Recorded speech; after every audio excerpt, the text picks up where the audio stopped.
Ford F-150 models from 2015 to 2020 are equipped with sophisticated backup systems that allow you to start your truck even when the key fob battery dies. The intelligent access system in these F-150 models uses advanced radio frequency technology to communicate between your key fob and the vehicle's computer systems.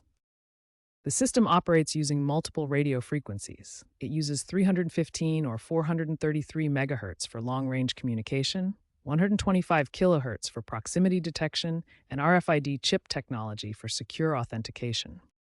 These frequencies fall within specific radio bands. The 315 and 433 megahertz signals are in the ultra-high frequency band, while the 125 kilohertz proximity detection uses the low frequency band. Key fob batteries typically last an average of 3.2 years under normal conditions. However, extreme temperatures, frequent use, and vehicle age can cause batteries to fail sooner than expected. Ford has engineered 3 reliable backup methods for starting your F-150 when the key fob battery dies. These include a backup key slot with a 95% success rate, a direct contact method with 87% success rate, and physical key entry for manual door access. When used together, these backup methods provide an impressive 99.2% success rate, ensuring you can almost always start your F-150 even with a completely dead key fob battery. The most reliable method is using the backup key slot, which works about 95% of the time.